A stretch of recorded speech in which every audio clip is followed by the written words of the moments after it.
Bon, j'ai été à l'avant-première de la nouvelle série Netflix Fiasco avec Pierre Ninet et François Civil et je vous donne mon avis tout de suite.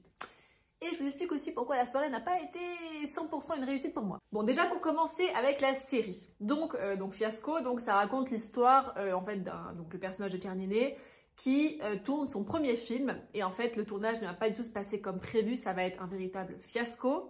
Et en fait les images qu'on voit, c'est censé être le making-of du film. Donc c'est entrecoupé aussi de parties un peu interview où en fait les personnages commentent ce qui se passe, etc. Du making-of, donc ça donne vraiment lieu à des parallèles très très drôles. Et franchement, j'ai pas été déçue en fait. La série est vraiment excellente, c'est très très drôle. J'avais peur que tous les éléments drôles soient dans la bande-annonce. Et en fait, non, c'est pas le cas. Hein. Vraiment, la série est drôle du début à la fin. Enfin, il y a des moments gênants, mais c'est tellement drôle. Pierre Ninet, franchement, il est excellent. Bon, j'adore déjà Pierre Ninet de base. Hein. Mais là, il installe un niveau de cringe avec son personnage qui est genre pépite. C'est excellent. François Civil aussi, hein, on ne le voit pas encore beaucoup dans cette première partie de saison. On a vu 3 épisodes sur 7. Hein. Donc on le voit mais pas encore beaucoup. Mais en fait il a un personnage qui va totalement à l'opposé de son image un peu de beau gosse et tout. Là il a vraiment un peu un personnage de... C'est un peu un mec un peu bourru, un peu gênant, bébête comme ça. Mais il le fait très très bien et j'ai hâte de voir la suite de son personnage dans la série. Et sinon, franchement, c'est blague sur blague, mais très bien dosé. Il y a des jeux de mots qui sont excellents. Il y a même des caméos, je vous spoil pas, mais il y a des caméos qui sont très marrants, très sympas. Et voilà, c'est vraiment très drôle. On va dire, le public autour de moi rigolait, mais vraiment rigolait, quoi. Ça applaudissait après les blagues et tout. Enfin, c'était vraiment excellent à vivre justement dans une salle de cinéma.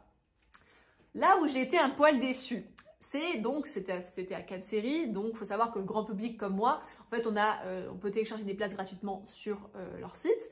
Et on a accès du coup au balcon. Donc c'est pas, on va dire, l'orchestre, donc le rez-de-chaussée entre guillemets de la salle avec l'équipe de la série, c'est au premier étage.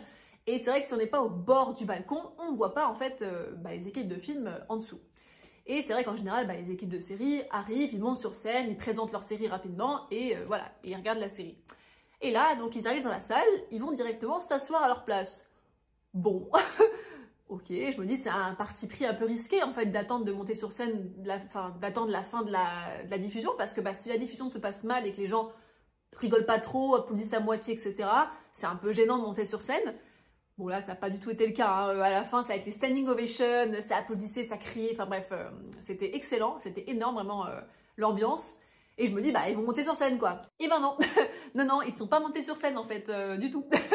Donc, c'est-à-dire qu'on les a vus en fait sur le grand écran parce que ce moment où les gens applaudissent, c'est filmé. Donc, en fait, on les voit, on voit leur réaction, on voit qu'ils étaient très émus, très contents parce que la série a été très très bien accueillie par le public. Mais ils sont pas montés sur scène, quoi. Donc, c'est vrai que moi qui étais au balcon, j'étais avec mon téléphone prêt à filmer et j'étais... excusez-moi, ils montent pas sur scène là? Et en fait, tout le monde se regardait un peu bizarrement en mode, mais ils montent pas, qu'est-ce qu'ils font? Et en fait, c'est vrai qu'ils sont partis après de la salle, donc il n'y avait plus personne et on s'est dit, mais merde, on les a même pas vus, quoi. Et donc j'étais un peu déçue là-dessus, quoi, parce que c'est vrai que quand on vient à une avant-première, oui, on vient pour la série, pour le film, etc. Mais on vient également pour voir l'équipe du film, enfin l'équipe de la série là pour le coup. Et en fait, on les a même pas aperçus. Dites-vous que j'étais dans la même salle que Pierre Ninet et François Civil et je ne les ai même pas aperçus. Bref, c'était un peu décevant à ce niveau-là. Mais sinon, franchement, voilà, la série est excellente. J'attends de voir la suite, donc les 4 autres épisodes, vraiment pour me faire un avis complet sur cette série Fiasco. Mais en tout cas, je vous la conseille et bravo toute l'équipe de la série, franchement, c'est énorme.